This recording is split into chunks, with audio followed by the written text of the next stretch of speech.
In the work that you do in coaching executives and leaders that you're working with and your research, what are they needing most? What do you find yourself saying most often to your clients right now? Sure.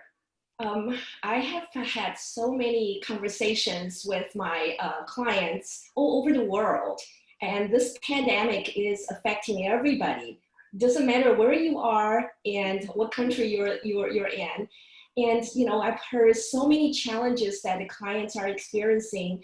Anything from the loss of business, loss of revenue, and loss of clients, and they have to lay people off, and that's been very difficult for leaders to make those tough decisions, and also low morales and motivations. And sometimes the leaders themselves also feel those impacts. They feel sometimes very much isolated and fatigue and loneliness, and also even burned out. So when we start looking at those issues, and then how can leaders really help their team, their organization, and also themselves to overcome those challenges? And many leaders not only have to deal with the pandemic, but also, like many of you have mentioned, that with the social unrest that we're dealing with. So there is a lot more conversation, more awareness going on within the organization. And also we have to deal with a lot of natural disasters. A client of mine just told me that one of their employees just lost their home because of the fire in the Bay Area. So there's just so many issues that they have to deal with.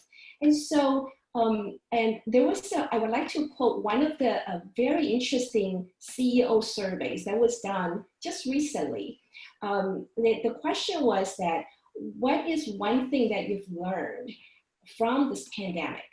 What most important thing you have learned? And there was a very common thread that CEO says empathy and compassion are potentially the most important traits of a leader. And another CEO said, every minute you spend putting your team first will pay off in years of loyalty and engagement from the team. And this is not just applying to the team members or your employees, but also with your customers. I think I've heard so many of you, like Jason and Carol, and Tanem, and Maureen, you've all mentioned this, right? It's so important to continue with that connection. When we talked about social distancing, in reality is that we're physically distancing, right? But we really need to strengthen that social connection to make people feel they continue to engage and continue to feel connected. And so how do you continue to bring people in and have those type of connection is so crucial. So what I've been working with clients on is to help leaders look at the big picture and then see how they show up, in a day-to-day conversation, and then to have those inclusive conversations with their employees and their customers, and then call people in and continue to build psychological safety, even in Zoom meetings, right? It is so challenging to see people in those little squares and then not knowing that, how are they feeling? Do they feel included, or are they checked out? They haven't said anything, what's happening? So to really raise that awareness and sensitivity, I like to say that they have to raise their human antenna, so that, like old days when we had the radio, the old-fashioned radio, that when you don't have the antenna up, you don't hear anything. There is a lot of static. But then if you raise the antenna, all of a sudden you get all the different signals from all over the place, and you'll be able to connect with people who can hear and see things better. So I often remind the leader to raise their human antenna, so that they'll be able to really pay attention about what's happening with their team, and then reach out and connect with them. So whether it's through the one-on-one conversations, more connections with customers and coworkers, and have town hall meetings to continue to communicate what's happening with the employees, with your team.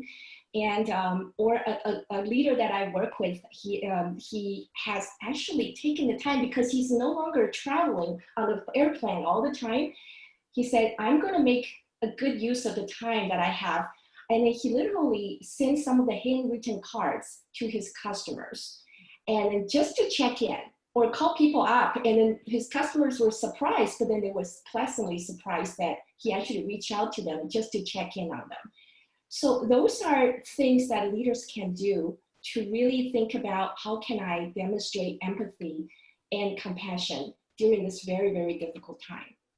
That's wonderful. And I love this metaphor of the human antenna. That just gives us such a nice visual, because I think we can all understand that, like, okay, I got to raise this up to make sure I'm staying really deeply in tune with what the